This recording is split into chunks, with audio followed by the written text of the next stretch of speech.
But, Andrew, I will throw to you. You were about to tell us, I think, what you think should be done about this particular heat wave.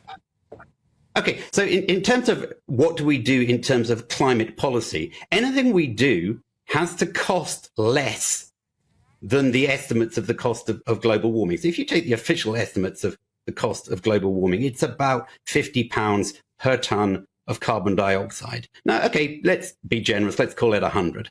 Okay, now the cost, we are spending £200 per tonne to decarbonise our electricity system already. This is madness. This is utterly irrational. The medicine is worse than the disease. And this is true of almost everything we're doing. So the question is not what should we do, but what can we do? What policies are there that cost less than the global warming problem? And I'm not really aware of any very much. Oh, all right, Donnachadh, I'll bring you back in on basically, Andrew is saying is continue drill for oil and gas and don't invest in renewables and don't invest in cost in energy efficiency. Something in terms of renewables, and that's actually a recipe for suicide.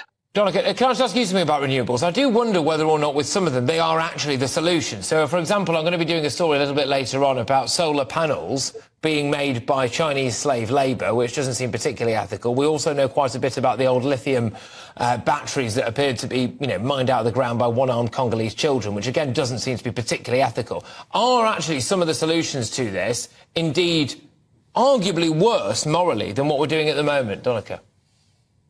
Well, when you're arguing about supply chain issues like that, which of course need to be dealt with any supply chain, whether it's oil, gas, lithium, mine, copper, whatever. However, the idea that actually we put that beside the survival of humanity, look at what's happening in Canada. The wildfires there, yes, there have always been wildfires. But the amount this year is 147 times the background.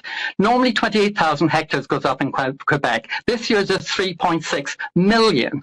The future society is at stake, and we are talking about details about supply chains. Of course renewables will do it. Renewables today are producing 60% of the energy in the United Kingdom. My home is provided by renewable energy for 10 months a year for free. And actually, if we invested in insulation for homes, we'd have 9 million families across Britain with lower bills. This guy argues against every solution, and basically he's a shill for the oil industry.